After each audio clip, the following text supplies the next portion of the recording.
चिन्तासन्तानहन्तारो यत्पादाम्बुजरेणवः स्वीयानां तान्निजाचार्यान् प्रणमामि मुहुर्मुहुः। यदनुग्रहतो जन्तुः सर्वदुःखातिगो भवेत् तमहं सर्वदा वन्दे श्रीमद्वल्लभनन्दनम्। अज्ञानतिमिरान्धस्य ज्ञानाञ्जनशलाकया चक्षुरुन्मीलितं येन तस्मै श्रीगुरवे नमः। नमामि हृदये शेषे लीलाक्षीराब्धिशायिनम् लक्ष्मीसहस्रलीलाभिः सेव्यमानं कलानिधिम्। चतुर्भिश्च चतुर्भ्यस्त्रिभिस्तथा षड्भिर्विराजते योऽसौ पंचधा हृदये। करवा प्रणाम जय। मेरा क्रम है और अध्याय 3 से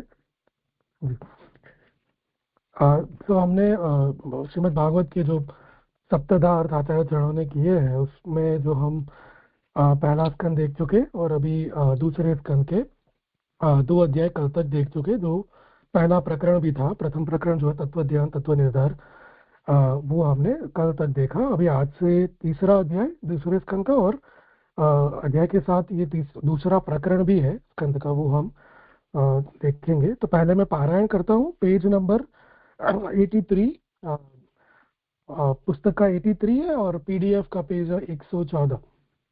वहाँ से मतलब पीछे से है एक्चुअली 84। श्लोक 1। श्री शुक उवाच, सुखदेव जी बोले, हे राजन, तुमने जो मरने वाले मनुष्यों के लिए और समझदारों के कर्तव्य के लिए प्रश्न किए थे उनका उत्तर मैंने दे दिया। ब्रह्म तेज की इच्छा, श्लोक 2 और 3। ब्रह्म तेज की इच्छा वाला ब्रह्मणस्पति की उपासना करे, इंद्रियों की कामना वाला इंद्र की, संतान की कामना वाला प्रजापति की, संपत्ति रूप धन की कामना वाला तमोधिष्ठात्री देवी माया की, तेज की इच्छा वाला अग्नि की, धन मात्र की कामना वाला द्रोण आदि 8 वसुओं की, पराक्रम की कामना वाला वाम आदि 11 रुद्रों की उपासना करे तो वह वीर्यवान हो जाता है। श्लोक 4-5। अन्न आदि की कामना वाला आदित्य की आराधना करे, स्वर्ग की कामना वाला 12 आदित्यों की, राज्य की इच्छा वाला विश्वदेवों की, प्रजाओं को अपने अधीन करने की इच्छा वाला साध्यों की, आयु की कामना वाला अश्विनी कुमारों की, पुष्टि की इच्छा वाला पृथ्वी की, प्रतिष्ठा की इच्छा रखने वाला लोक के माता पिता रूप आकाश और पृथ्वी दोनों की उपासना करे। श्लोक 6-7। रूप की कामना वाला गंधर्वों की, स्त्री की कामना वाला उर्वशी अप्सरा की, सबके ऊपर आधिपत्य चाहने वाला परमेष्ठी की, यश की कामना वाला यज्ञ की, कोश की कामना वाला वरुण की, विद्या की कामना वाला महादेव की, दाम्पत्य सुख की चाह वाला सती पार्वती की। श्लोक 8-9। धर्म की इच्छा रखने वाला भगवान की, संतति के विस्तार की इच्छा रखने वाला पितरों की, राज्य की कामना वाला देव मनुओं की, अभिचारिक क्रिया किसी को मारने की इच्छा हो तो मृत्यु की आराधना करे, काम की कामना वाला चंद्रमा की, और निष्काम मतलब कामना रहित हो तो पर पुरुषोत्तम की आराधना करे।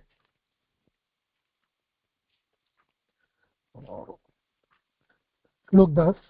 जिसे किसी प्रकार की कामना न हो अथवा जिसे सब प्रकार की कामना हो या उदार बुद्धि जो मोक्ष की ही कामना वाला हो, उसे तीव्र भक्ति योग से परम पुरुष की सेवा करनी चाहिए। श्लोक 11। आराधना करने वालों के लिए इस लोक में परम कल्याण का उदय यही है कि भगवत भक्तों के संग से भगवान में अचल भाव हो जाए। श्लोक 12।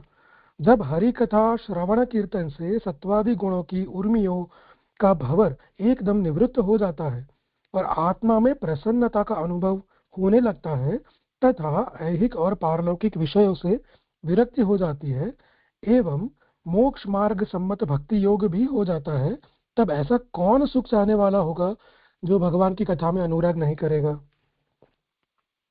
श्लोक 13। शौनक उवाच, शौनक जी बोले, भारत वंश में श्रेष्ठ राजा परीक्षित ने सुखदेव जी से कहे हुए को सुनकर फिर व्यास पुत्र विद्वान ऋषि से और क्या पूछा। श्लोक 14। हे विद्वान सूत, सुनने की इच्छा वाले हमारे लिए यह आप कहिए। यह बात निश्चित है कि सत्पुरुषों की सभा में जो भी कथा होगी वह भगवान से संबंध रखने वाली ही होगी। श्लोक 15। वह पांडव वंश में उत्पन्न महारथी परीक्षित भगवत भक्त था, जो बचपन में ही बाल खेल में ही कृष्ण लीला का अभिनय करता था। श्लोक 16। व्यास नंदन भगवान सुखदेव जी भी भगवान में तत्पर थे। सज्जनों के समागम में भगवान के उदार गुणों का ही वर्णन होता है। श्लोक 17। मनुष्य की आयु को यह उदय अस्त को प्राप्त होता हुआ सूर्य हर लेता है, परंतु भगवान की कथा में जिसने एक क्षण भी बिताया है उसकी आयु को छोड़कर अन्य की आयु का हरण करता है। श्लोक 18। क्या वृक्ष अधिक समय नहीं जीते हैं? लोहार की धौंकनी क्या श्वास नहीं लेती? मनुष्यों के अतिरिक्त क्या गांव के पशु खाते या मैथुन नहीं करते हैं? श्लोक 19। जिसके कान में गदाग्रज भगवान के गुण नाम आदि नहीं पड़े वह तो मनुष्य नहीं है, किंतु कुत्ते ग्राम सूकर ऊंट गधे से भी गया बीता है। श्लोक 20 से 23।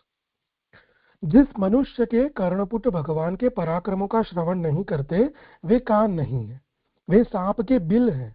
हे सूत, जिनकी जीभ भगवान के चरित्रों का गान नहीं करती उसे मेंढक की जीभ समझना चाहिए, तथा वह जीभ असती है। पट्ट किरीट से शोभित मस्तक यदि भगवान के चरणों में नमता नहीं है तो फिर वह सिर भार रूप है। दोनों हाथ भले ही सोने के कंकड़ों से युक्त हो, परंतु वे हाथ यदि भगवान की सेवा नहीं करते तो वे शव मुर्दे के हाथ हैं। जिन नेत्रों ने भगवान के स्वरूपों का दर्शन नहीं किया वे नेत्र नहीं है किंतु मोर पंख हैं। जो पैर भगवान के मंदिरों में अथवा भगवत तीर्थों में नहीं जाते उन पैरों को वृक्ष में उनका जन्म हुआ है ऐसा समझना। जो पुरुष भगवान के चरणारविंद की रेणु को प्राप्त नहीं करता वह जीता हुआ भी मुर्दा है। जिस पुरुष ने भगवान के चरणारविंद में निवास करने वाली तुलसी की गंध को कभी नहीं सूंघा वह तो श्वास लेते हुए भी मुर्दा है। श्लोक 24। खेद है कि उस मनुष्य का यह हृदय लोह सार का मतलब फौलाद का बना है। भगवान के नामों के लेने पर उसमें किसी प्रकार का विकार नहीं होता। जब विकार हो तो आंखों में आंसू आवे एवं शरीर में रोमांच हो, परंतु ये कुछ भी उसमें नहीं होते। अंतिम श्लोक 25। हे सूत, तुम भक्तों में प्रधान हो और हमारे मन के अनुकूल बोलते हो, अतः भगवत चरित्र को कहो। आत्मविद्या में कुशल सुखदेव जी ने राजा के पूछे जाने पर जो भगवत कथा कही वह कथा कहो। ये यहाँ पारायण संपूर्ण हुआ। अभी जैसे भागवतार्थ में जो प्रकरणार्थ है वहां से मैं लेता हूँ। पेज नंबर 6 कारिका है उसकी, तो पेज नंबर 3 भागवतार्थ प्रकरण का, और अगर पीडीएफ है तो पेज 11 पीडीएफ का। वो 6 जो कारिका है वहाँ प्रकरणार्थ है और अध्यायार्थ फिर 21, 22, 23, 24 कारिका से। तो प्रकरणार्थ लेते हुए आभासार्थ मतलब उत्थानिका है श्रुतुर्वक्तुस् तथा श्रद्धा, इस कारिका से दूसरे अंग को सिद्ध करते हैं। तो यद्यपि हमने आगे देखा था पहले चंद्रार्थ में कि 3 श्रवण के अंग हैं मुख्य, तत्वज्ञान, हृत प्रसाद और मनन। तो ये 3 जो अंग है वो 3 प्रकरण है, और पहला प्रकरण पहला अंग श्रवण का वो हमने देख लिया तत्वज्ञान का, जो स्थूल और सूक्ष्म ध्यान से। तो अभी ये इस कारिका में आगे दूसरा जो अंग है हृत प्रसाद या श्रद्धा वो है। श्रोतुर्वक्ता तथा श्रद्धा सान्य सेवा भय मुख श्रोतुर्वक्तु समुत्साहो नमन आद्यादरात् स्वतः। श्रद्धा के अभाव में श्रवण नहीं होता, अतः श्रोता तथा वक्ता में श्रद्धा भी होनी चाहिए। अर्थात प्रथम प्रकरण की तरह श्रद्धा भी अंतरंग है। तो श्रद्धा के अभाव में भी श्रवण ठीक से नहीं हो पाएगा, तो सीधी बात है। तो श्रोता और वक्ता दोनों जो है उनमें श्रद्धा होनी चाहिए। और ये अंतरंग मतलब बहुत अत्यंत निकट का अंग है श्रवण का। जैसे तत्व ज्ञान भी इतने निकट है कि वो तत्व हमें क्या है समझना चाहिए, उसी तरह श्रद्धा होना भी इतना ही आवश्यक है। अभी देखिए यहाँ पर ना आगे जो लाइन आ रही है इसमें हिंदी में, कि जैसे दशविध लीला युक्त भगवान से, तो मतलब एक्चुअली मूल में देखे तो प्रकाश में जो आचार्य चरणों ने बताया है ना, तो वो 5 या 6 सेंटेंसेस मतलब मिसिंग है यहाँ पर। वो हिंदी सुबह मतलब ये यहाँ पर दिए ही नहीं है, तो पर उसका क्या करना आप आज्ञा कीजिएगा। या पता नहीं भूल गए हैं या फिर मिस किया है, पर मूल में है पर यहाँ नहीं है। हाँ हाँ, देख लेंगे। जी। तो मैं अभी आगे थोड़ा पढ़ लेता हूँ इतना, फिर बाद में हम उसमें शंका समाधान है ना आगे। जी जी, हाँ पहले जी ये जी मूल मूल कारिका का है, वो कर लो। जी जी जी। तो ये बताया कि श्रद्धा भी अंतरंग है। जैसे जैसे दशविध लीला युक्त भगवान से अतिरिक्त का श्रवण नहीं होता, उसी तरह दशविध लीला से प्रतिपादित रूप से अतिरिक्त रूप में श्रद्धा नहीं होती। तो ये दशविध लीला युक्त भगवान जो है, जिसका हमें श्रवण भागवत में करना है, तीसरे स्कंद से लेके, तो उनसे अतिरिक्त का तो वो श्रवण हमें उनका ही श्रवण करना है, दशविध लीला युक्त भगवान का, और किसी का करना नहीं है। उसी तरह श्रद्धा भी जो है, मतलब तत्व तो हमें वही मिलता है, और श्रद्धा भी इसी ही रूप में रखनी है, कोई अन्य रूप में श्रद्धा नहीं रखनी है।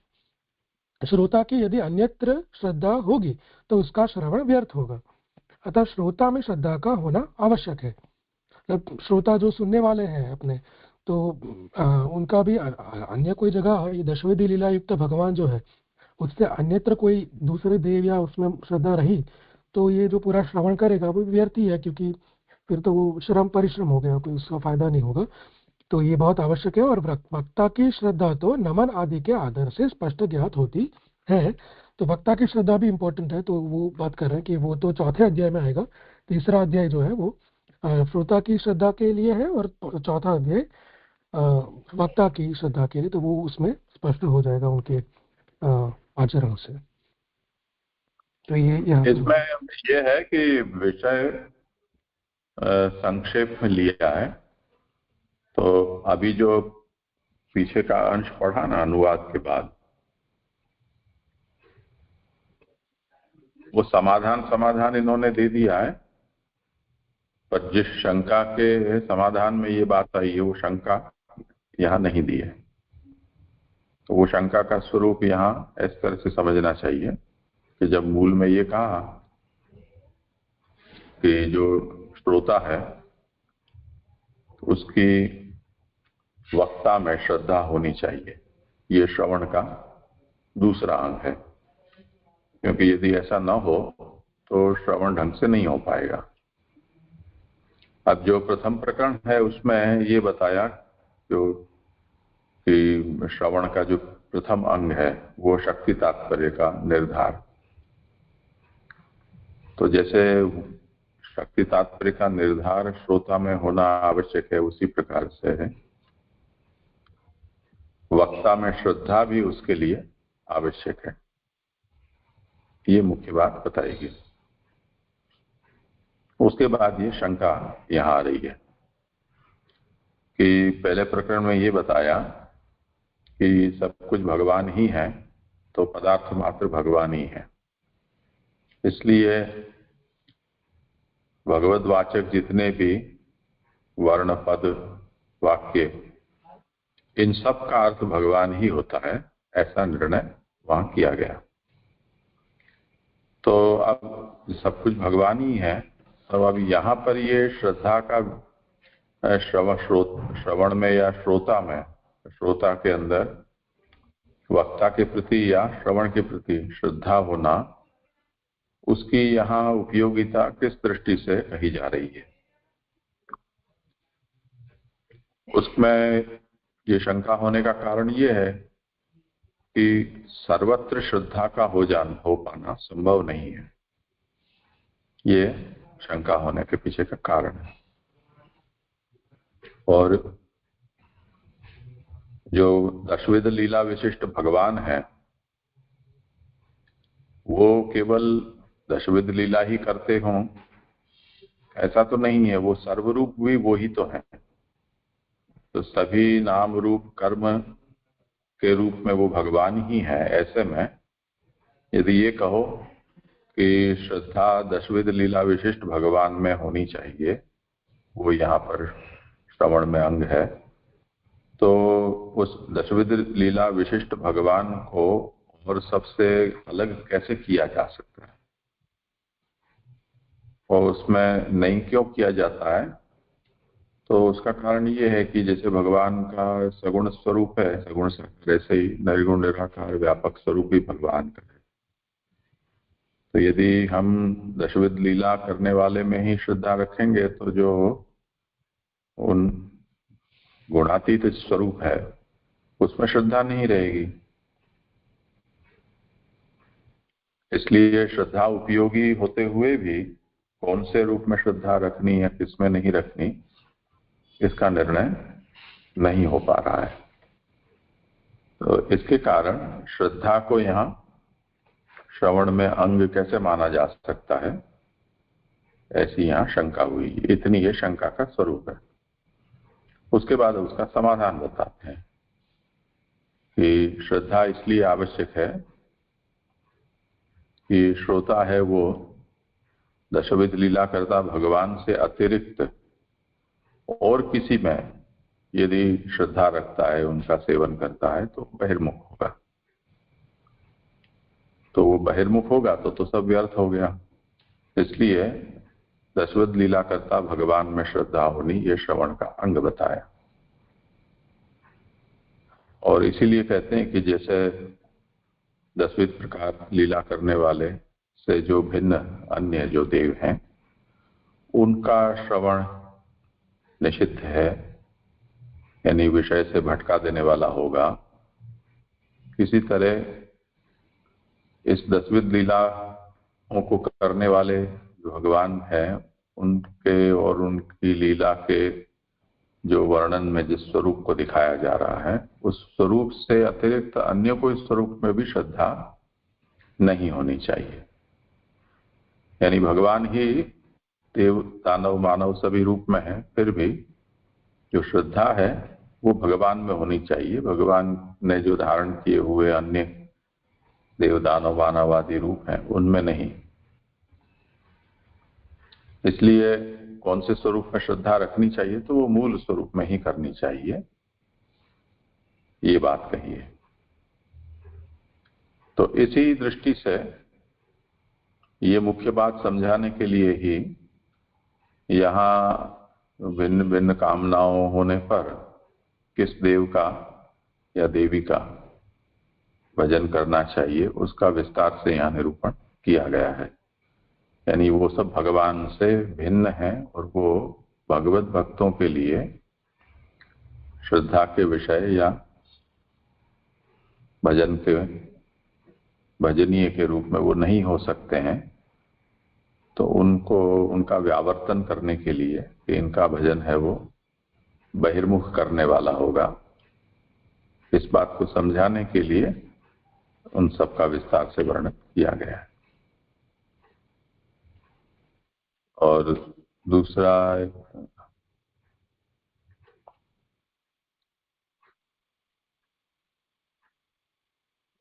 कि तत्वों की संख्या 28 होने से यहाँ जो देवताएं गिनाए गए हैं कि ये कामना होने पर इसका करो, वो कामना होने पर उसका करो, ये सब जो वर्णन किया गया है वो 28 तत्व होने के कारण यहाँ 28 देवों को गिनाया गया है।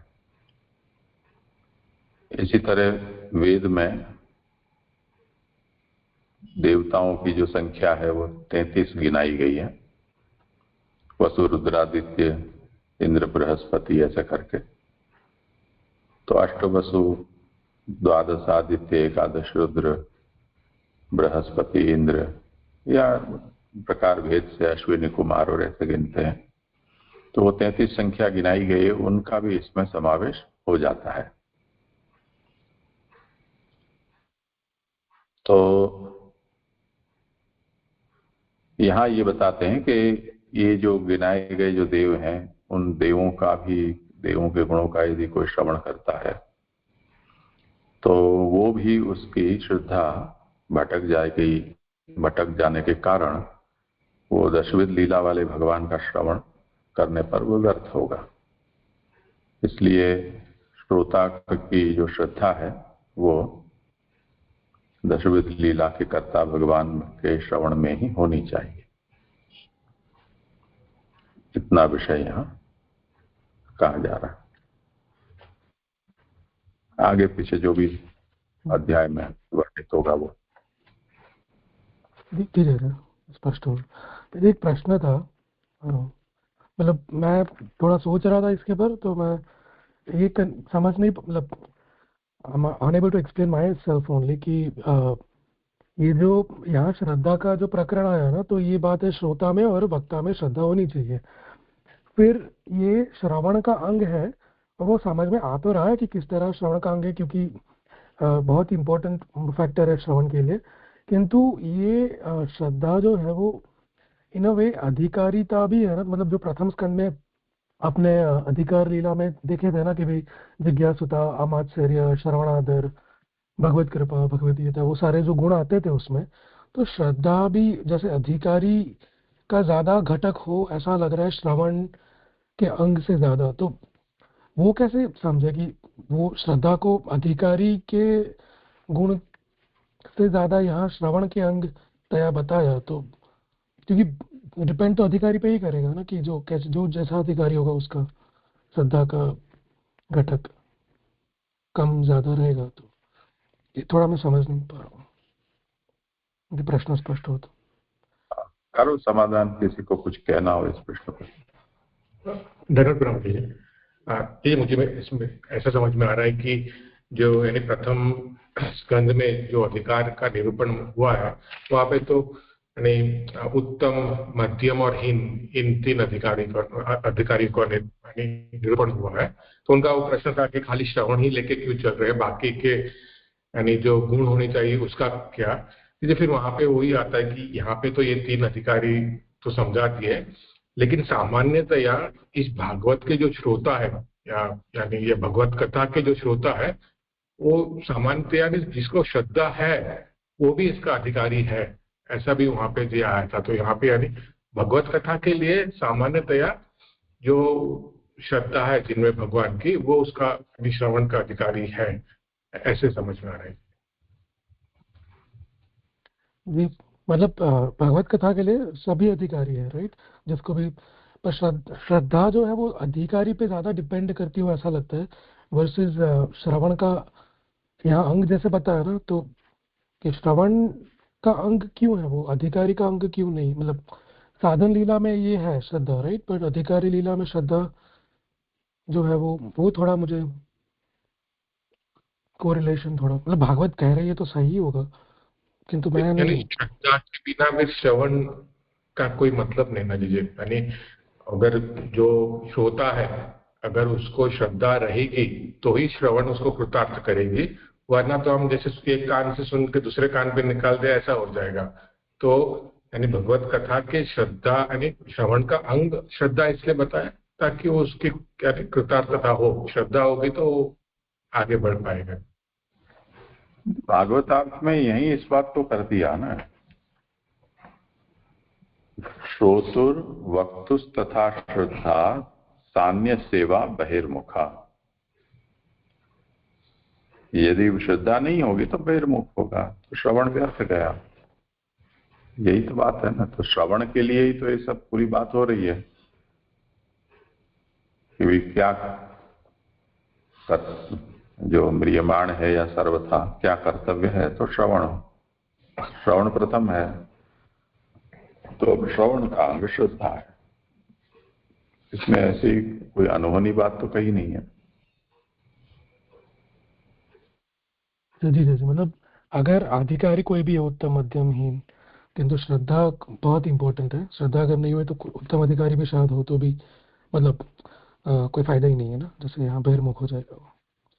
वैसे स्पष्ट हो। प्रणाम जी।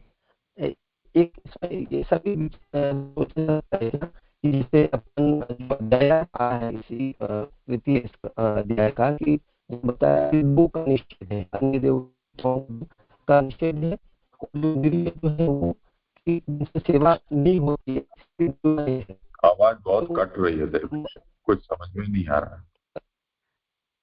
जी जी जी, मैं 1 मिनट वाईफाई में, मेरा वाईफाई में आज प्रॉब्लम आ रहा था। जी जी, अब बरोबर। हाँ बोलो तब पता चले। जी जी, जो अध्याय 3 का जो अर्थ है, मैं जो अभी प्रश्न पूछा उस प्रश्न के संदर्भ में आपने बताया कि श्रद्धा के अभाव में श्रवण नहीं हो सकता, ये बहुत ही स्पष्ट है। साथ में अपन ऐसा भी क्या सोच सकते हैं कि जैसे अभी इस अध्याय 3 में 2 चीजों का निषेध है कि अन्य देवताओं का भजन नहीं करना है, और इंद्रियां जो प्रभु सेवा में नहीं लगी ऐसी इंद्रियां नहीं होनी चाहिए, यानी प्रभु सेवा में लगी ऐसी इंद्रियां होनी चाहिए। तो ये जो इनको चीजों का निषेध है, इसके लिए श्रद्धा आवश्यक है कि प्रभु जो दर्शन दिलाए तो प्रभु ने उनका श्रवण करने में श्रद्धा होगी, तो ही हम अन्य देवताओं का भजन नहीं कर पाएंगे और इंद्रियों से प्रभु की सेवा करेंगे। देवेश भाई, अंत में आपकी आवाज ज्यादा कट रही थी तो पूरा नहीं समझ पाया, बट हाँ वो विषय तो अभी अध्याय का अर्थ करेंगे आएगा। तब जी फिर जी जी, चर्चा हाँ, करेंगे, अभी कर ले दो। जी जी जी हाँ जी जी। जी। जैसे आगे लूँ अध्यायार्थ। अच्छा, अध्यायार्थ है पेज नंबर 6 भागवत प्रकरण के कारिका 21, 22, 23, 24 4 कारिका से अध्यायार्थ समझो। यहाँ बात करते हैं कि इस तरह 2 अध्यायों के अर्थ का विचार कर अब तीसरे अध्याय के अर्थ का विचार करते हैं। 4 कारिका है, मैं पढ़ लेता हूँ। कामेन त्वन्य भजनमस्मिन् कामोऽपि सिद्ध्यति सर्वेन्द्रियाणां वैफल्यमसेवायां भविष्यति निषिद्धार्थत्वस्मासाम्येन द्वयमेकत्र चोदितं श्रोतुरुत्साह कथने सन्देहाच्छौ निके कृतं भजने बाध निर्धारो द्वयमेकत्र सिद्ध्यति यावत् प्रभुः स्वरूपं च गुणाः कर्मादयस्तथा न सम्यक् अवगम्यन्ते तावत् भजन संशयः। यहाँ 21वीं कारिका जो है ना, उसमें एक्चुअली प्रिंटिंग मिस्टेक, मतलब टाइपो है। कामेन त्वन्वय लिखा है, एक्चुअली मूल में है त्वन्य है, त्वन्वय नहीं है, जस्ट FYI। पढ़ता हूँ दीदी श्लोकार्थ, मतलब यद्यपि आवश्यकता न होने से और बाधक के अभाव से भगवान के अतिरिक्त अन्य देवताओं के भजन की आवश्यकता नहीं होती, किंतु यदि कामना हो तो उन विषय के देवताओं के भजन की आवश्यकता होती है। तो जब हमने समझा वैसे ही वही बात तरीके भी, अगर जरूरत नहीं है, कामना नहीं है और कोई बाधक नहीं है तो फिर अन्य देवताओं के पास जाने की या उनसे कुछ मांगने की या ऐसा कुछ तो जरूरत है नहीं उनके भजन की। किंतु यदि कामना किसी को कोई बाकी है या कुछ रह गया हो तो जो विषय की कामना हो उस देवता देवी जो है 28 जो जैसे अभी समझा वो पूरा, और भागवत में पारायण में देखा हमने 1 श्लोक से लेकर 12 श्लोक तक यही बात आती है। तो वो देवताओं के भजन की तब आवश्यकता होती है, लगती है। तो कहते हैं किंतु उन देवताओं का भजन न कर भगवान का ही यदि भजन किया जाए तो कामना की पूर्ति भी हो जाती है। तो और भगवान का भजन न करने से तो सब इंद्रियों की निष्फलता भी हो जाएगी। तो कह रहे हैं कि भी उन देवताओं का भजन, अगर हम कोई सोचे कि कुछ चाहिए तो उन्होंने जो भी है देवता उसका भजन कर ले, किंतु कह रहे हैं कि आगे कह रहे हैं आचार्य कि उन देवताओं का भजन न करके यदि फिर भी कामना होते हुए भी अगर भगवान का भजन किया जाए तो भी भगवान से भी कामना की पूर्ति तो हो जाती है। और ये भगवान का भजन, अगर अन्य देवता का भजन किया तो बेसिकली आप भगवान का भजन शायद नहीं कर रहे हो, तो फिर जो इंद्रियां हैं अपनी सारी तो उसकी भी निष्फलता हो जाएगी। जो कहा 21वीं कारिका, मतलब सॉरी 22 के प्रथमार्ध में, सर्व इंद्रियाणाम वैफल्यम, क्योंकि भगवान का अगर भजन नहीं किया जाता तो इंद्रिय जो है वो उसकी निष्फलता होती है। कामना न हो तो भी इंद्रियों को सफल बनाने के लिए भगवान का भजन करना चाहिए। इंद्रियों को यदि सफल न किया गया तो उन इंद्रियों के अभिमानी देवता भगवान का संबंध प्राप्त न होने से दुखी होंगे, जिससे मोक्ष में अथवा ज्ञान प्राप्ति में वे बाधक बन जाएंगे। तो क्या कर रहे हैं कि क्या कर रहे हैं कि इंद्रिय जो है वो चाहती है, इंद्रिया के जो अधिष्ठाता देव हैं सारे, वो भी यही चाहते हैं कि जो आपकी ये इंद्रिय हैं सूक्ष्म या स्थूल जो भी आप मतलब, तो वो इंद्रियों का जो उस इंद्रियों से जो भी इंद्रिय है उसे जितना कैपेसिटी में भजन भगवान का हो, वो इंद्रिया के अधिष्ठाता देव भी ये आशा एक्सपेक्टेशन रखते हैं जीव से। और अगर ऐसा नहीं होता है तो वो जो अधिष्ठाता देव है इंद्रियों के, वो दुखी होते हैं। तो जो अगर आप ज्ञान मार्गी हो या कोई मोक्ष मार्गी हो, तो वो जो आप कर रहे हो उसमें भी ये बाधा डालते हैं। ये बात आचार्य यहाँ कर रहे हैं। आगे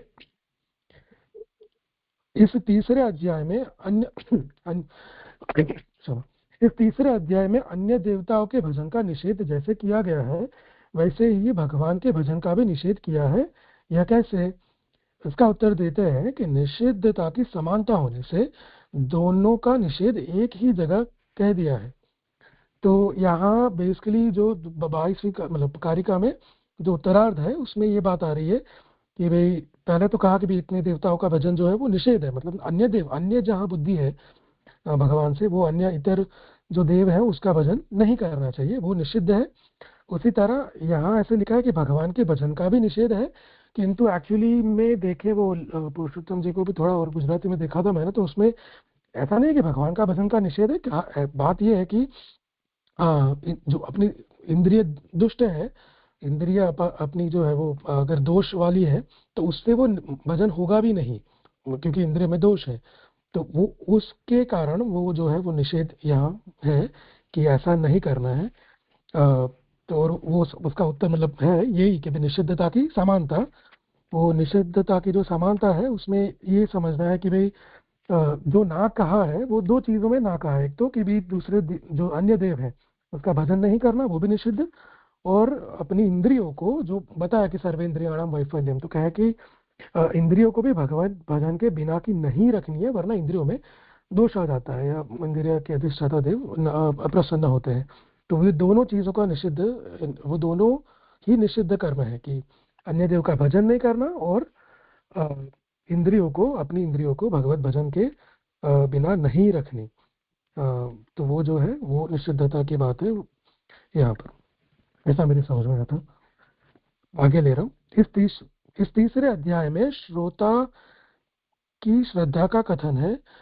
राजा परीक्षित तो उत्तम अधिकारी है, अतः उसमें तो श्रद्धा निश्चित रूप से है ही, किंतु शौनक की श्रद्धा में संदेह हो सकता है। अतः श्रोता के उत्साह का बढ़ाना शौनक के लिए ही है।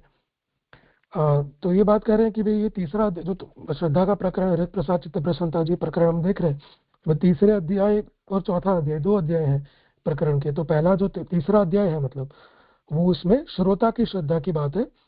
और उसमें कहा है कि भी राजा परीक्षित की भी उत्तम अधिकारी है, तो वो तो हमने प्रथम स्कंद में 13 अध्यायों में देखा ही था, और आचार्य चरणों ने वहाँ भागवतार्थ अध्यायार्थ में बताया था कि भाई परीक्षित की तो मतलब मातामह पितामह सर्व बहुत जगहों से शुद्धि ही है वो उनके, तो वो वहां पर तो डाउट ही नहीं है कि श्रद्धा है नहीं उनमें, वो तो निश्चित रूप से है, वो तो हमने वहीं पता चल जाता है। किंतु शौनक जो है, क्योंकि वो हिनाधिकारी है श्रोता, तो वहां संदेह हो सकता है। तो इसलिए आचार्य आज्ञा कर रहे हैं कि भाई वो उनका उत्साह बढ़ाना, मतलब वो कथा के लिए, वो यहाँ पर उसका हमें देखने में मिलेगा तीसरे अध्याय में। और वो एक्चुअली आता है क्योंकि शौनक जब 12 के 13वें श्लोक से शौनक जो आज्ञा मतलब करते हैं सूत जी को, वो पूरे जो श्लोक है 25 तक, उसमें उनका उत्साह दिखता है। तो वो जो उत्साह है उनका कथा के प्रति, भगवान की कथा के प्रति, तो वो उससे उनकी श्रद्धा का भी अनुमान हो जाता है। ऐसे गुजराती में दिया था थोड़ा। भजन में बाधक का निर्धार तो अन्य देवताओं के भजन के लिए है, किंतु वह साधारण है। जब भगवान का अनन्य रूप से भजन किया जाता है तो उससे अन्य देवताओं के भजन का तथा इंद्रिय दोष का बाध हो जाएगा। किंतु मतलब जो भजन में अगर आपको बाध है तो वो अन्य देवता की जो बात करी कि भी ये काम, जो भी कामना है उसकी पूर्ति के लिए अन्य देव का भजन करो, तो वो बात यहाँ कर रहे हैं कि अगर भगवान का ही अनन्य रूप से आप भजन करते हो तो जो है अन्य देवताओं के भजन का तथा इंद्रियों के दोषों का जो है वो बाध हो जाता है, क्योंकि आपने अनन्य मन से भगवान को ही माना है। तो वो जो है वो वहाँ दोनों ही बातें निर्मूल हो जाती है। इंद्रियों में दोष होने से ही अन्य देवताओं का भजन होता है। तो वो दोनों जो है प्रकार वो भी एक दूसरे में ही है, क्योंकि इंद्रिय अगर आपकी दोष वाली है तो आपको मतलब कामना पैदा होगी और आप अन्य देव का भजन भी करोगे, और अन्य देव का भजन करने से इंद्रियों में दोष बढ़ेगा भी, तो वो साइकिल चलती रहेगी। तो इसके लिए वो साइकिल ब्रेक करके आप जो है अनन्य रूप से भगवान का ही भजन करो, वही सब कुछ है। अतः भगवान से अतिरिक्त के भजन में इंद्रिय दोष कारण है, ये यहाँ कंक्लूड कर रहे हैं। जब शौनक जी को यह ज्ञान था तो उन्होंने प्रश्न क्यों किया? उसका उत्तर यह है कि जब तक प्रभु का स्वरूप, प्रभु के गुण और प्रभु के कर्म आदि ठीक तरह से समझ में नहीं आते, तब तक भजन में संशय होता ही है। अतः प्रश्न करना ठीक ही है।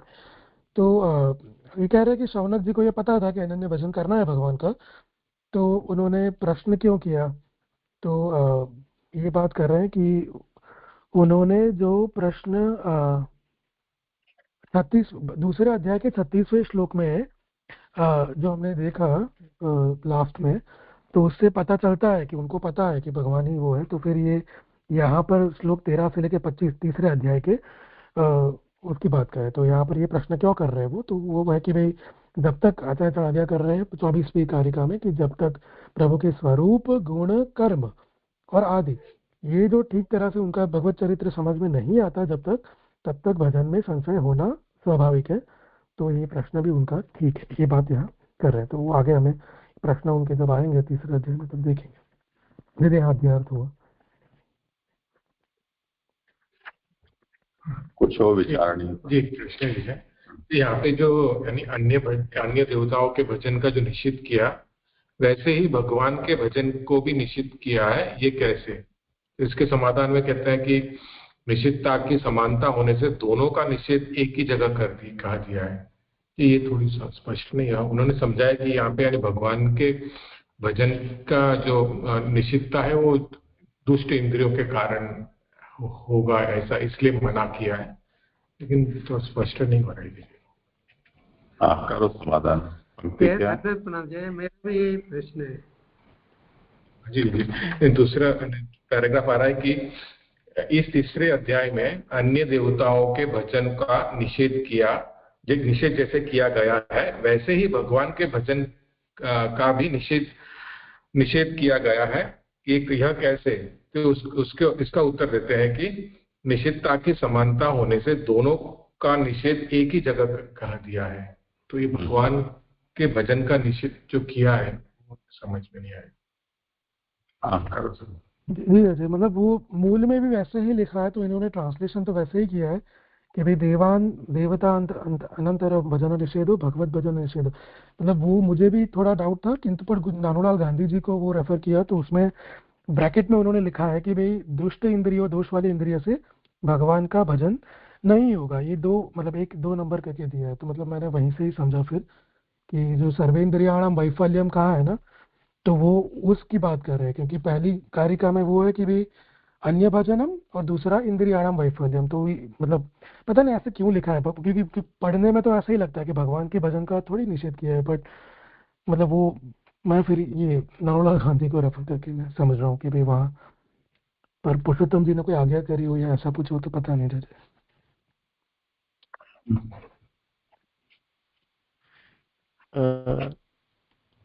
जी मैं कुछ तुम क्या समाधान कर रहे हो? हाँ, मैं समाधान में कि दो से आवाज कुछ समझ में नहीं आ रही, आवाज बहुत अच्छा ज्यादा टूट रही है, समझने लायक नहीं है। तो कुछ अभी जैसे आ रही है। आज मेरे वाईफाई में बहुत दिक्कत आ रही है, मैं डेटा वाईफाई सब चेंज कर रहा हूँ तो भी अभी जैसे कैसा है आ रही। तो जैसे यहाँ पर जो पहला जो पैराग्राफ है जो अध्याय 8 का, उसमें किंतु उसमें बीच में लिखा है किंतु उन देवताओं का भजन न कर भगवान का ही यदि भजन किया जाए तो कामना की पूर्ति भी हो जाती है।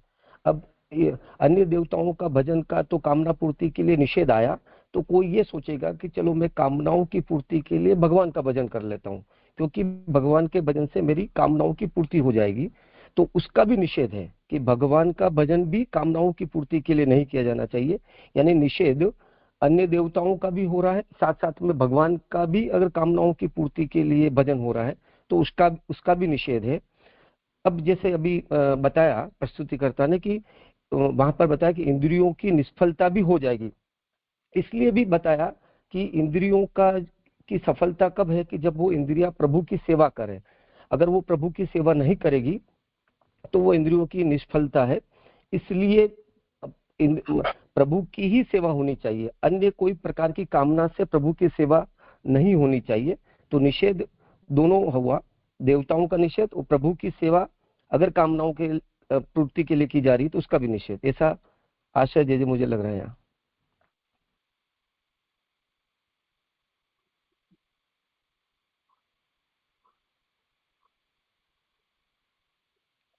हुआ, समाधान हुआ हो तो ठीक है, अन्यथा कुछ बोलो।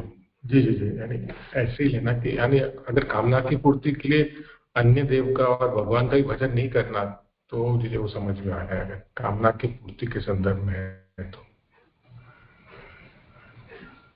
इसी पर प्रभु जो है वो स्वरूप में हो जाएंगे। यहाँ पे प्रभु को कोई देव करके मानेंगे।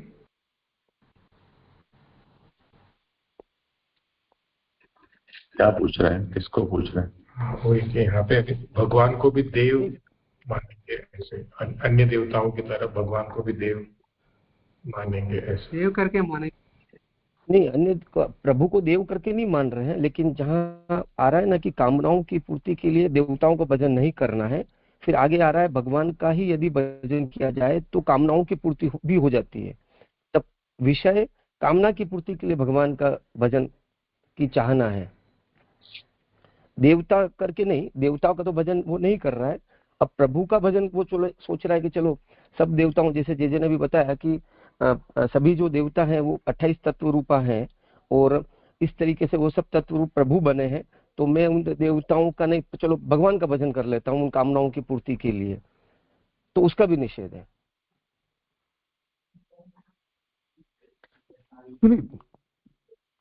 देश में आप जो बात कर रहे हैं वो समझ में तो आ रहा है कि कामना पूर्ति के लिए भगवान का भजन का निषेध, पर ये यहाँ कहीं मतलब आचार्य जो आज्ञा कर रहे हैं ना उसमें मुझे नहीं दिख रहा वो, मतलब ऐसा कुछ नहीं आ रहा है कहीं पर कि ऐसा कहा हो, पर समझ लेना हो तो अलग चीज है। बट मुझे आप समाधान कीजिए अगर, क्योंकि अंदर नहीं लिखा है ऐसा कुछ ना।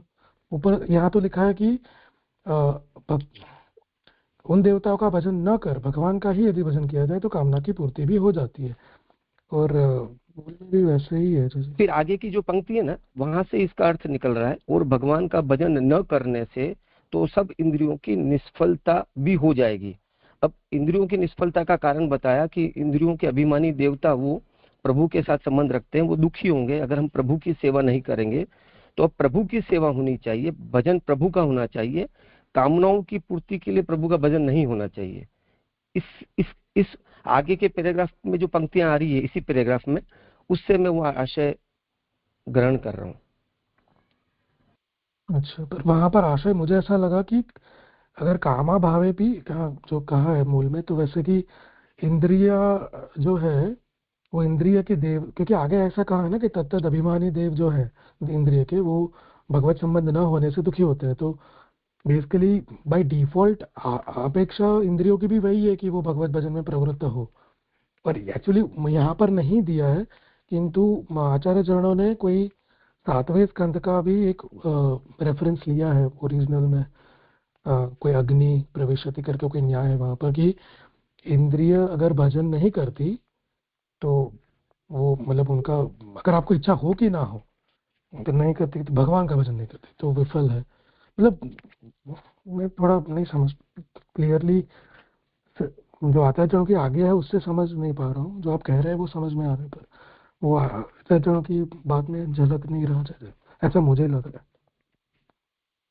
जी जी जी, और एक प्रश्न हुआ जो देवेश भाई ने जो समझाया ना कि अगर कामना की पूर्ति के लिए अगर भगवान का भजन करना है तो उसका निषेध किया है क्योंकि इंद्रियों की निष्फलता बताई। लेकिन जो मेरा ये प्रश्न है कि भले कामना के लिए ही अगर वो पूर्ण पुरुषोत्तम का भजन कर रहा है तो तत्त इंद्रिया तो वो भगवान के भजन का ही तो वो ले रही है ना चीजें, तो फिर निष्फलता कैसे, ये भी थोड़ा समझना था। काम है तो पूर्ण पुरुषोत्तम का ही भजन कर रहा है कामना की पूर्ति के लिए, तो फिर वहां पे जो अपने इंद्रियों के अभिमानी देवता है तो उनका तो संपर्क तो पूर्ण पुरुषोत्तम से ही तो हो रहा है, तो फिर निष्फलता कैसे, वो भी थोड़ा चीजें समझ रहा था। नहीं, वो जो निष्फलता है ना, वो देखो आगे की पंक्ति, और भगवान का भजन न करने से तो सब इंद्रियों की निष्फलता भी हो जाएगी। कामना ना हो तो भी इंद्रियों को सफल बनाने के लिए भगवान का भजन करना चाहिए। अब प्रभु का जो भजन है वो अब इंद्रियों के जो अधिष्ठाता देव हैं उनको कोई कामनाओं की पूर्ति के लिए वो प्रभु के भजन में जुड़े, अपनी इंद्रियां वो ये भी नहीं चाह रहे हैं, वो अपन से प्रभु की सेवा चाह रहे हैं, ताकि वो इंद्रियां जो हमें प्राप्त हुई है वो इंद्रियों की सार्थकता हो। इंद्रियां जो हमारी एक इंद्रियवान की इंद्रियां सार्थक हो, जो अगर वो प्रभु की सेवा कर रहा है तो वो इंद्रियों के अभिमानी देवता चाहते हैं। और अगर हम कामना की पूर्ति के लिए भगवान का भजन कर रहे हैं तो वो उद्देश्य निष्फल हो गया वहां पर, तो इससे वो देवता भी दुखी हैं अगर हम ऐसा करेंगे तो। यहाँ पे जो आईनी पंक्ति की कामना न हो तो भी इंद्रियों की यानी सफलता के लिए प्रभु का भजन करना चाहिए, उसका मतलब ऐसा हुआ कि कामना है तो करना ही है ना, क्योंकि ऐसा फिर जो आया कामना न हो तो भी इंद्रियों की सफल बनाने के लिए भगवान का भजन करना चाहिए, तो उसका मतलब ऐसा हुआ कि कामना है तो भी तो भगवान का ही भजन करना चाहिए। तो दोनों में तो यानी वहां पे भगवान का संबंध तो हो ही रहा है।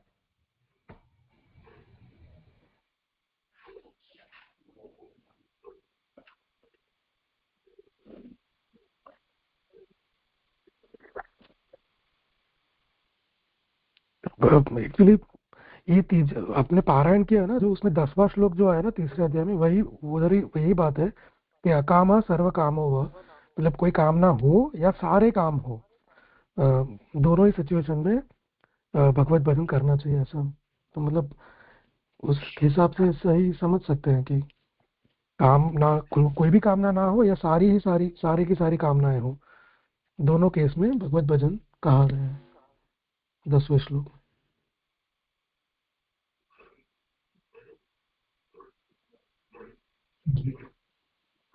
हाँ जी, अगर ऐसा है तो फिर वो निषेधता का फिर वापस वो खुला ही रह गया कि भगवान का भजन फिर निषेध किस संदर्भ से समझिए। हाँ जैसे आप स्पष्ट करें, वो तो मुझे भी नहीं समझ में आ रहा। महेंद्र भाई कोई धन्यवाद प्रणाम जी। यहाँ निषेध दो बात का बताया है, ऐसा यहाँ लग रहा है, भानु भाई गांधी का रेफर किया ना हमें, एक तो दूसरे देव का भजन उसका निषेध है, और दूसरा इंद्रियों से श्री कृष्ण की सेवा न करना, वो दोनों बात का निषेध दिखाया है। मतलब जो ट्रांसलेशन में जो थोड़ी गड़बड़ हो रही है कि भगवान का भजन नहीं हो रहा है, वो नहीं होना, इंद्रियों से श्री कृष्ण की सेवा करना, उसका निषेध दिखाया है। इतना ही समझ में आता है।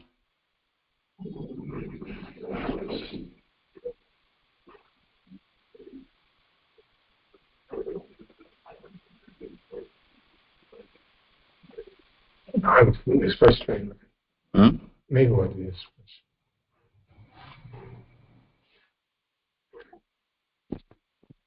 हाँ जय दंडवत प्रणाम। जय यहाँ ये कहा है कि अन्य देवताओं का भजन न कर, भगवान का भजन किया जाए तो कामना पूर्ति हो जाएगी।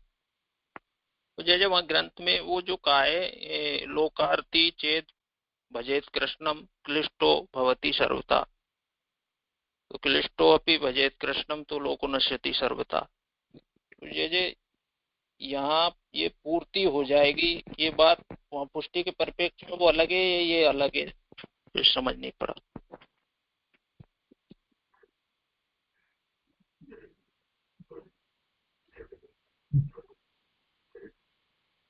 यहाँ पे तो जैसे कामना पूर्ति बताई है, वहां पे तो अलग संदर्भ है कि वो अगर वो यानी लोग के इससे अगर वो भजन करे तो उसकी प्राप्ति नहीं, उसको क्लेश ही होगा, और फिर उस क्लेश के कारण फिर आगे जाके उसका जो लोकासक्ति है उसके नाश होगा। लेकिन यहाँ पे तो वो कामना पूर्ति तो बताई ही है कि करे होगी।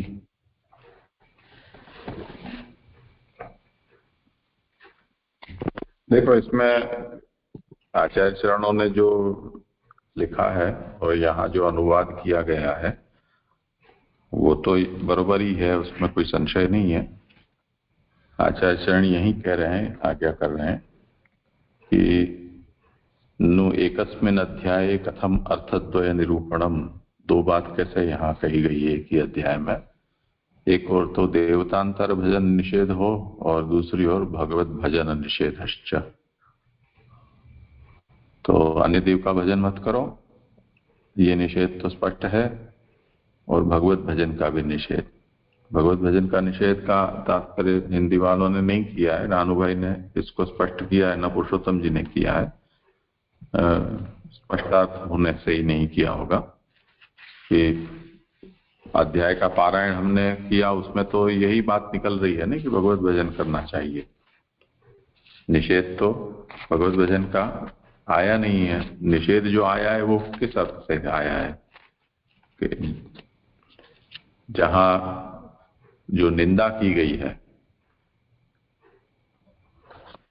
इंद्रियों की, कि जिनके कान है वो भगवत कथा श्रवण नहीं करते हैं, वो सांप के बिल जैसे हैं, ये से वैसे हैं, ऐसे करके, और जो विस्तार से उन सबका उनकी यहाँ निंदा की गई है, वहां उसका स्वारस्य ये निकाला है कि जो इंद्रियां ऐसी दुष्ट हैं उनसे भगवत भजन नहीं हो पाता है। तो वहां विस्तार से सभी का निरूपण कर दिया गया। तो ये दो दो निषेध यहाँ किए जा रहे हैं।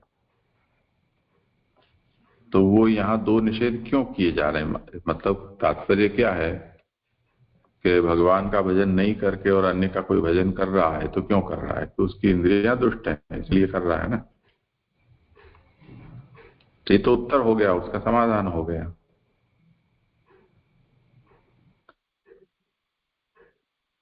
तो जो भी अन्य भजन कर रहा होगा उसका निषेध जब किया जा रहा है, पर यदि उसकी इंद्रियां दुष्ट होगी तो वो निषेध है वो प्रसक्ति ही नहीं होगा।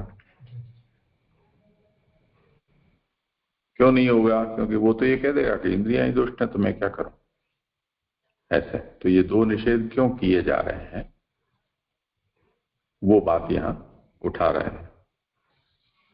तो तत्राह निषिद्धार्थत्व साम्येन इति,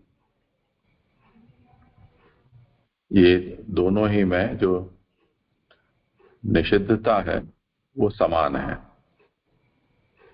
उस दृष्टि से उनका दोनों का यहाँ निरूपण कर दिया गया।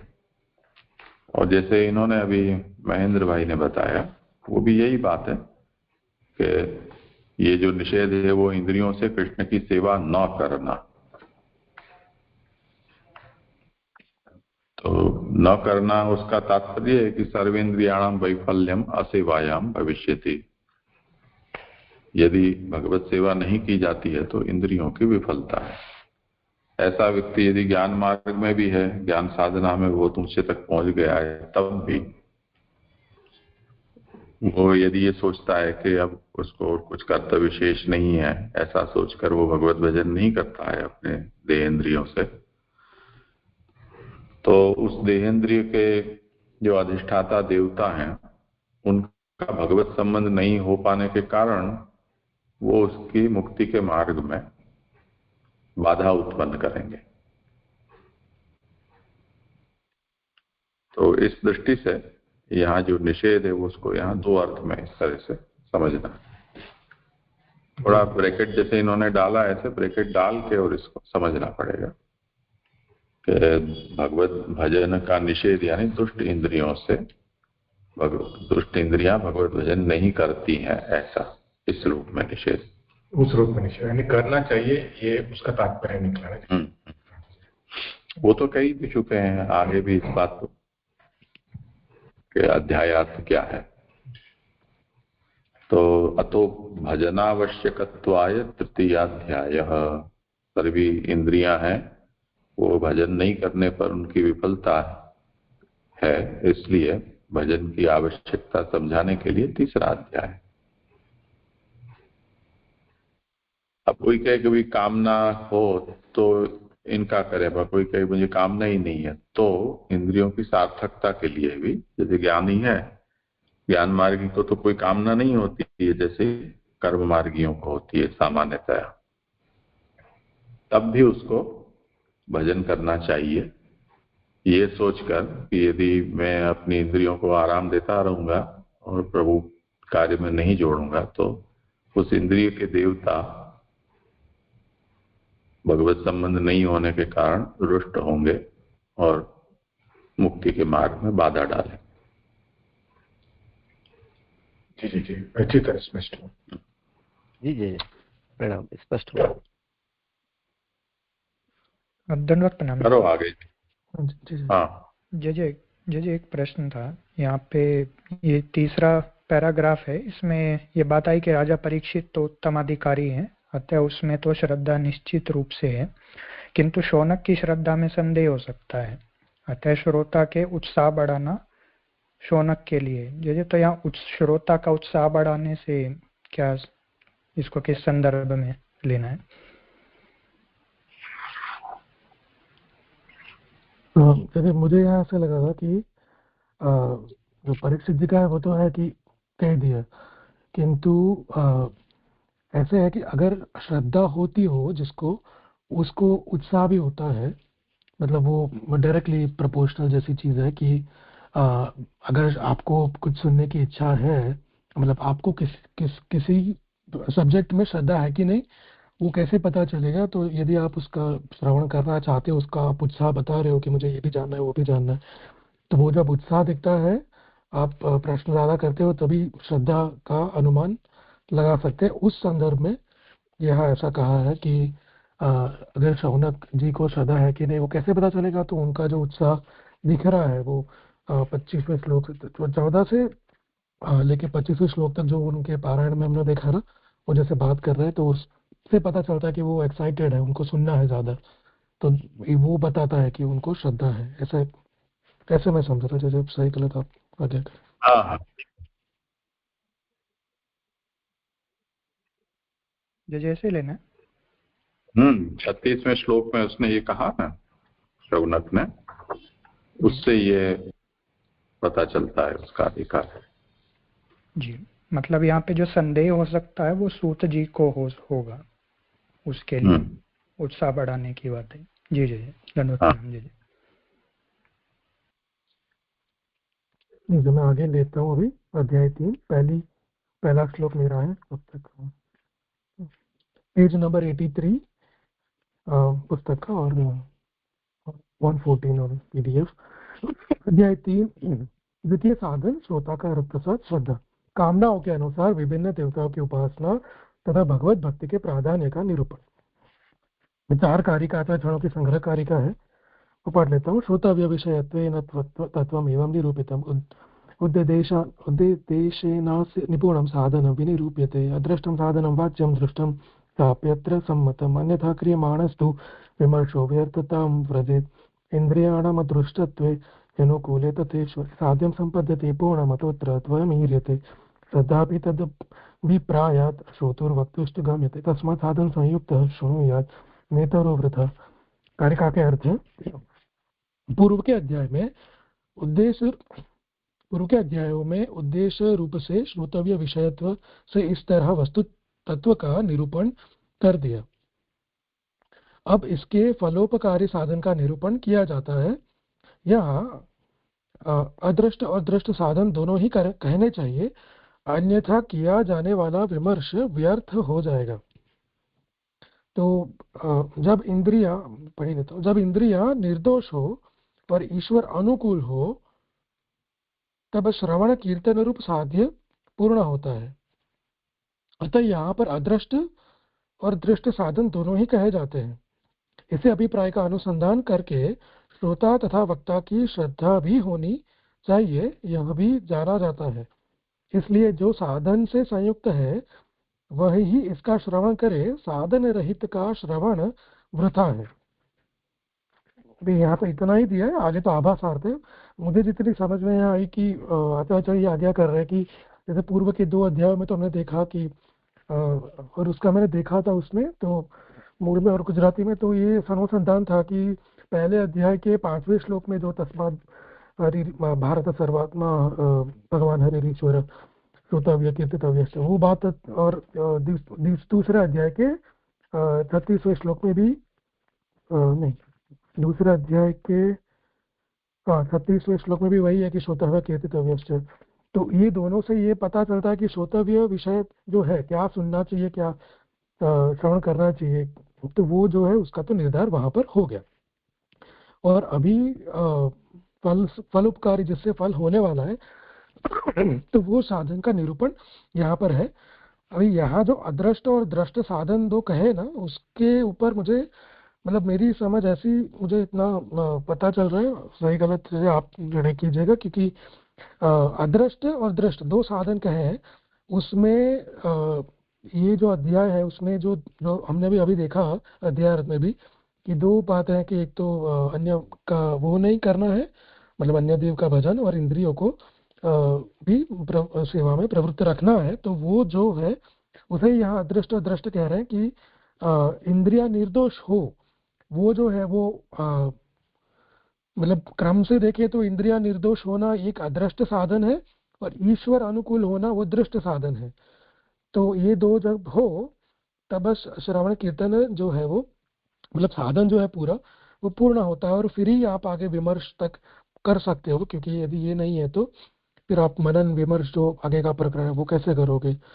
तो दीदी यहाँ पर जो अदृष्ट दृष्ट साधन है ना, वो मतलब एक्चुअली मुझे लग रहा है कि इंद्रिया निर्दोष हो तो वो तो दृष्ट साधन लग रहा है, किंतु मुझे समझ में कौन सा दृष्ट है कौन सा अदृष्ट वो नहीं क्लियर हो पा रहा, कि क्योंकि इंद्रिया निर्दोष हो वो तो पता चल जाएगा ना हमें कि, पर ईश्वर अनुकूल है कि नहीं वो कैसे पता चलेगा, वो अदृष्ट है।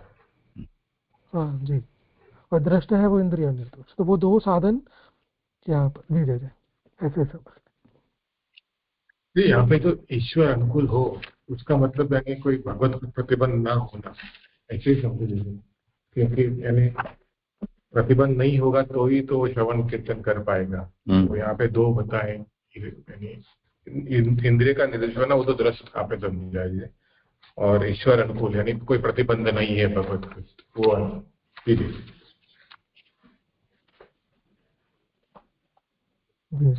अब यहाँ आप कार्य का आगे आपने हेलो एक मिनट, ये आपने 3 पंक्ति बताई ना, इसी अभिप्राय अनुसंधान करके श्रोता तथा वक्ता की श्रद्धा भी होनी चाहिए।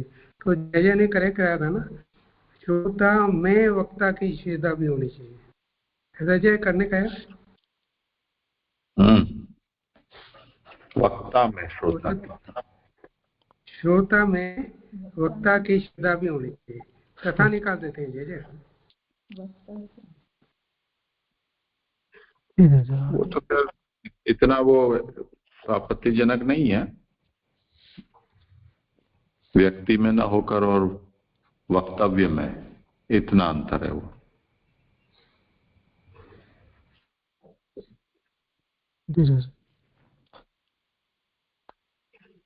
जैसे वो स्पष्ट समझ में नहीं आया, क्या वो अभिप्राय का अनुसंधान करते श्रोता तथा वक्ता की श्रद्धा भी होनी चाहिए, यानी एक दूसरे में ऐसी बात आ रही है, श्रोता की वक्ता में और वक्ता की श्रोता में, या ये जो है उसमें भागवत जी या तो जो है उसमें श्रद्धा होनी चाहिए ना।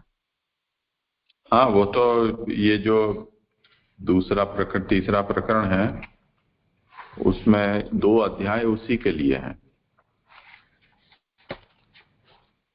श्रोता का हृदय प्रसाद वो तीसरे अध्याय में है और वक्ता का हृदय प्रसाद या श्रद्धा चौथे अध्याय में। जी जी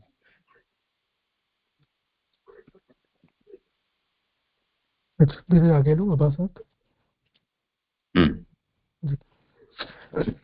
अभासार्थ प्रथम श्लोक का, इस तरह 2 अध्यायों से सविषय श्रवण का निरूपण करके महाफल वाले श्रवण में सभी की प्रवृत्ति नहीं देखकर विचार किया कि इसमें कोई ना कोई कारण अवश्य होना चाहिए जिससे सब लोग इसमें प्रवृत्त नहीं होते हैं।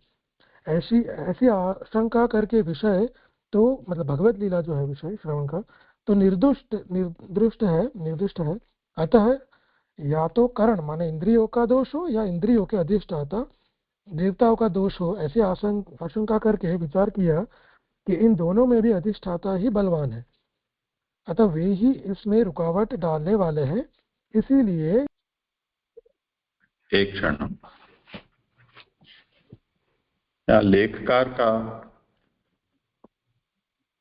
स्पष्टीकरण है कारिका के ऊपर। ननु अध्यायद्वयेन निरूप्यं किं तद अदृष्टं दृष्टं च साधनम् इत्यतः आहो।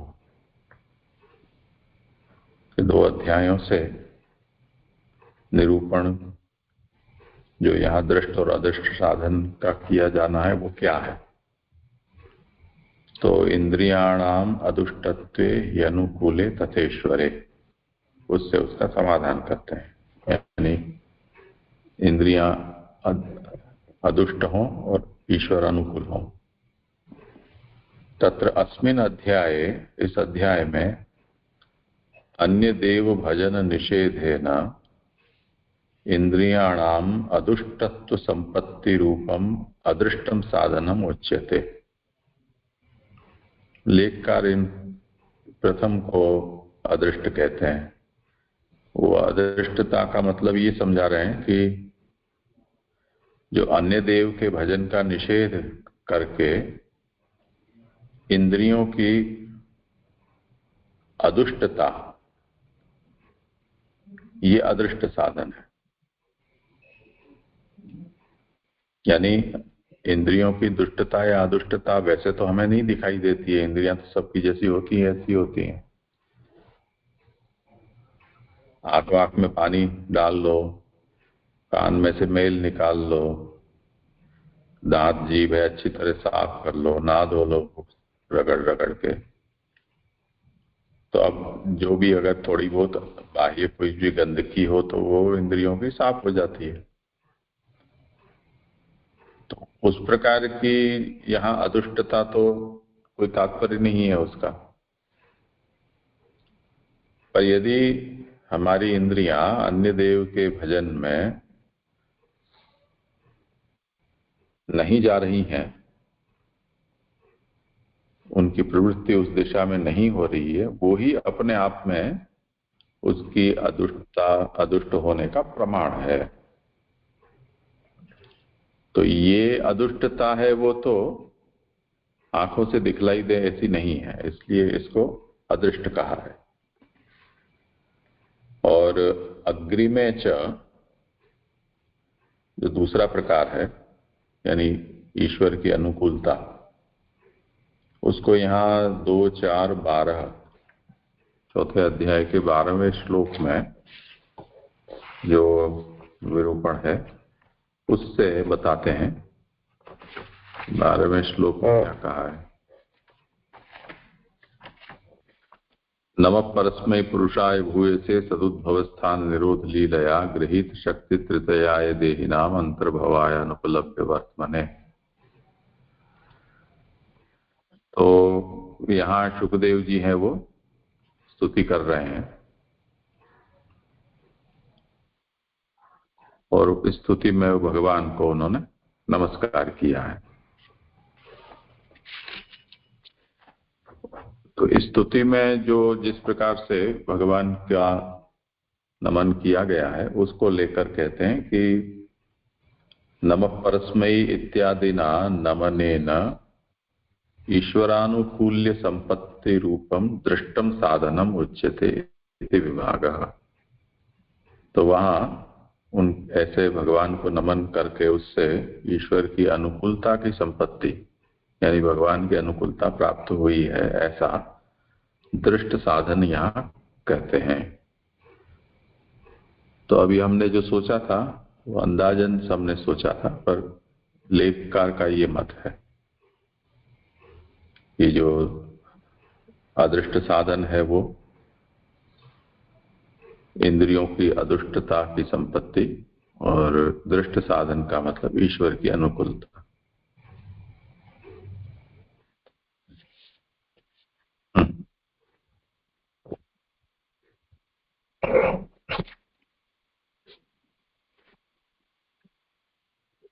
जी जी जी ओके।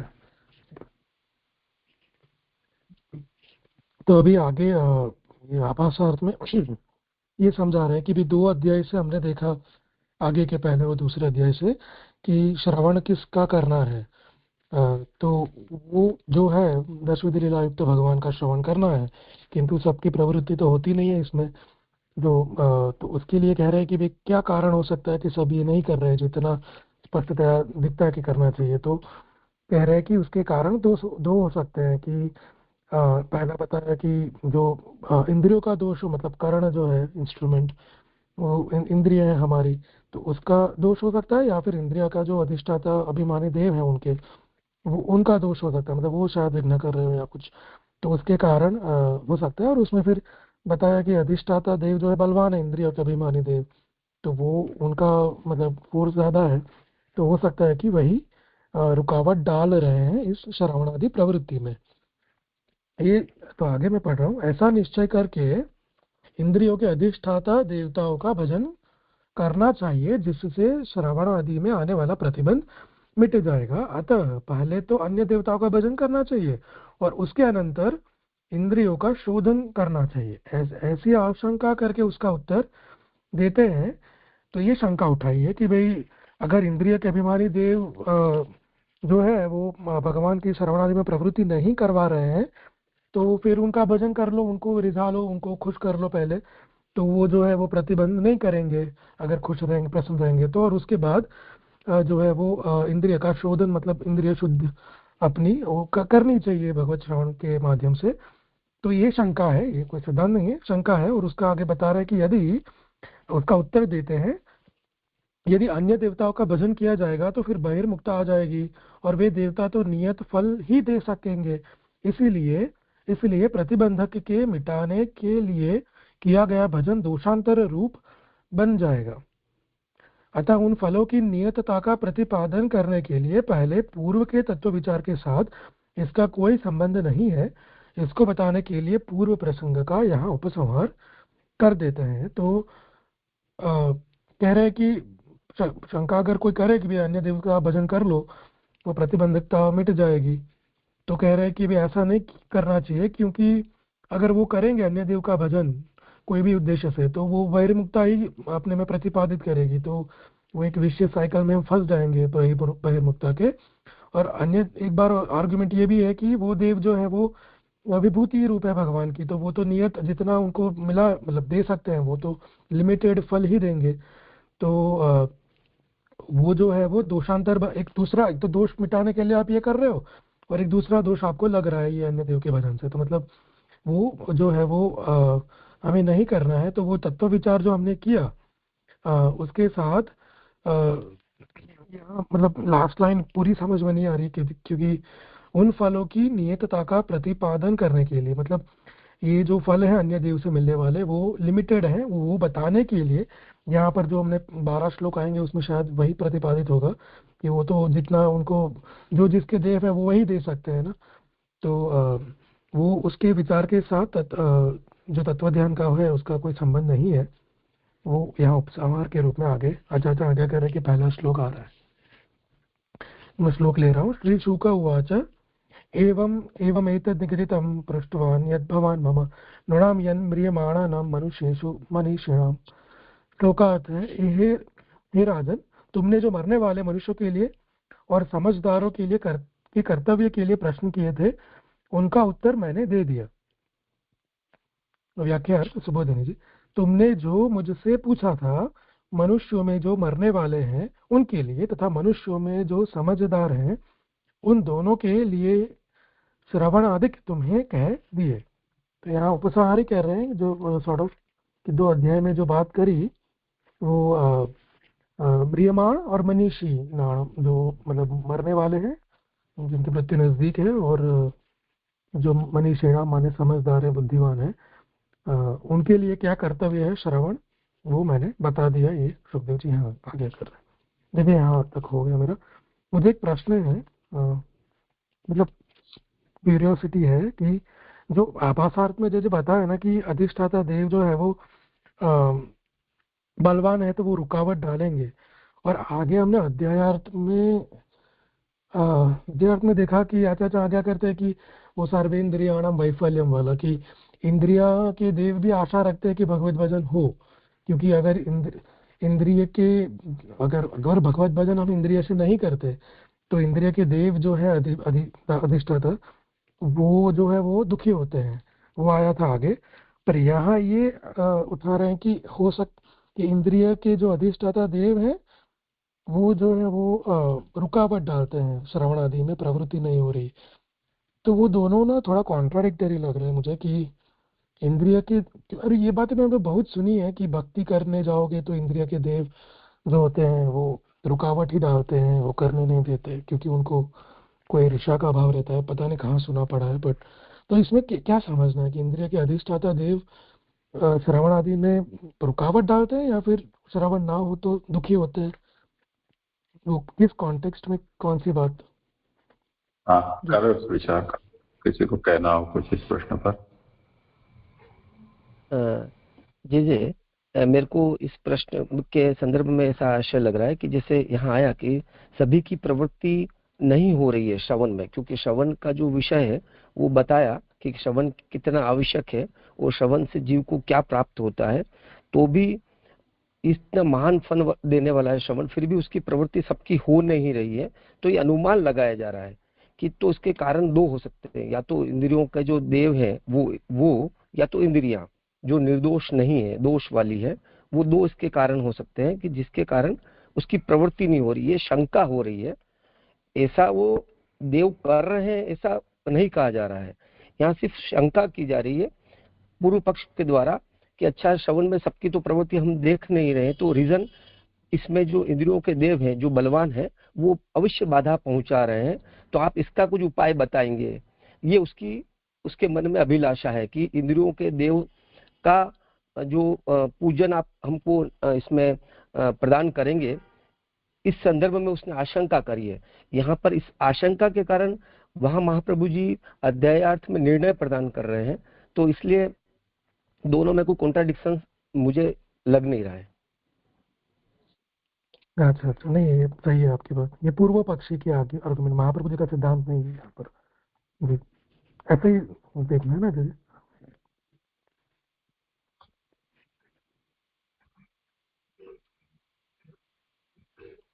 हाँ, मतलब कोटि क्रम जो है वो तो ये पूरे, एक बात तो ये समझनी है कि भागवतार्थ है वो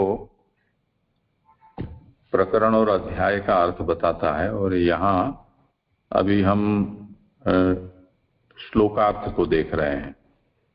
तो सुबोधिनी जो है वो श्लोक, वाक्य, पद और अक्षर उसका अर्थ समझाती है। तो जब पूरे अध्याय के लिए कुछ बातें कही जाएंगी तो उसमें तो अध्याय के आगे जो आने वाले हैं निरूपण, उसको भी पहले से सोचकर और उसका निरूपण वहां निबंध में किया जाएगा। तो वो विषय तो अभी यहाँ आया ही नहीं है, अभी तो उपक्रम किया जा रहा है। तो इंद्रियों के अधिष्ठाता देवता जो है वो देवता यदि भगवत सेवा नहीं की जाएगी तो वो अप्रसन्न होते हैं। ये जो बात है वो तो अभी यहाँ आई ही नहीं है। अभी तो केवल इतना यहाँ किया जा रहा है कि यदि इंद्रियों के दोष के कारण या इंद्रियों के अधिष्ठाता देवताओं की प्रतिकूलता को दूर करने के लिए अन्य देव का भजन यदि किया जाता है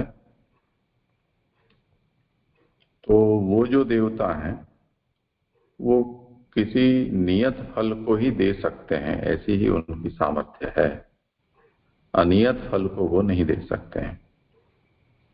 इसलिए जो मुख्य परीक्षित के प्रश्न का उत्तर था कि श्रवण कीर्तन स्मरण करना चाहिए, उसमें अन्य देव के भजन का कोई संबंध नहीं है, ये बात अब यहां बताई जाएगी। ये उपक्रम बता रहे हैं। जी जी जी यहाँ तक मेरा था पहले श्लोक। अच्छा ठीक है, समय हुआ है। हाँ, ये परमानंद जी और ये लोग कोई बीमार पड़ गए हैं, कहाँ तो कोई बोल नहीं रहा है, धाकड़ जी और मास्टर जी है कि नहीं यहाँ? परमानंद जी तो जय दंडवत प्रणाम, वो तो ब्रज यात्रा में है, मिलन बाबा साहब की। अच्छा ठीक।